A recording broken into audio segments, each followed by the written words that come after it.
Welcome, Internet, to another album review on Foreground Music.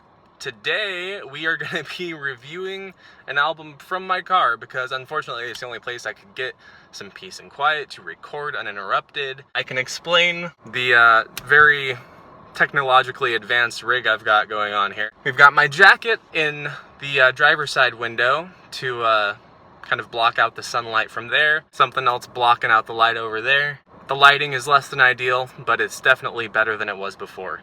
So, today we're going to be talking about a brand new studio release from The Field, aka Alex Wilner. Wilner is a electronic music producer from Sweden. He now lives in Berlin. This is going to be his 5th studio release. It's coming out on Compact Records on April 1st, and it's called The Follower. Now, I first heard The Field's work in 2011 with the release of an album called Looping State of Mind, and I quickly fell in love with his previous 2 releases, From Here We Go Sublime and Yesterday and Today. All of these records offered a unique take on this guy's trademark. Long tracks of gorgeous, absorbing, sample-based, house-inspired music that relies on atmosphere and repetition. You can dance to most of it, but this music is more at home on a pair of headphones in a bedroom than it is on the dance floor. 2013's Cupid's Head stepped out of the bedroom and into the midnight blackness of a deserted city street. Here we got a familiar formula tinged with darkness and hopelessness. This record is a very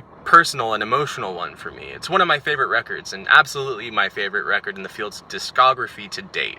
So 3 years later, here we have The Follower, and right off the bat with the opening track, the title track, we've got that dark atmosphere going again, with these detuned synthesizers and female vocal samples just building tension for a solid 5 minutes until we get a bass and drum drop that kind of reminds me of something that we would have heard on Looping State of Mind. The momentum goes throughout the next 2 tracks on the album, Pink Sun and Monte Verita, with these dark synth textures and basses and drums, and the characteristic vocal samples that we would normally hear with one of the Field's releases. On Soft Streams, Wilner changes the tempo down and the mood to something more reflective. Pitched down and heavily affected and reverbed vocal samples that sound straight off a Vaporwave album, but without any of the criminal monotony that is generally found on a majority of those projects. Raise the Dead progresses much more subtly than any other track on the album, and the closer, Reflecting Lights, brings the tempo down slower than any of the tracks here. The ideas are there for this final 3 tracks of the album, but the strongest material here is definitely on that first half. What we're getting here is kind of a continuation of the dark atmospheres and themes that we were hearing on Cupid's Head,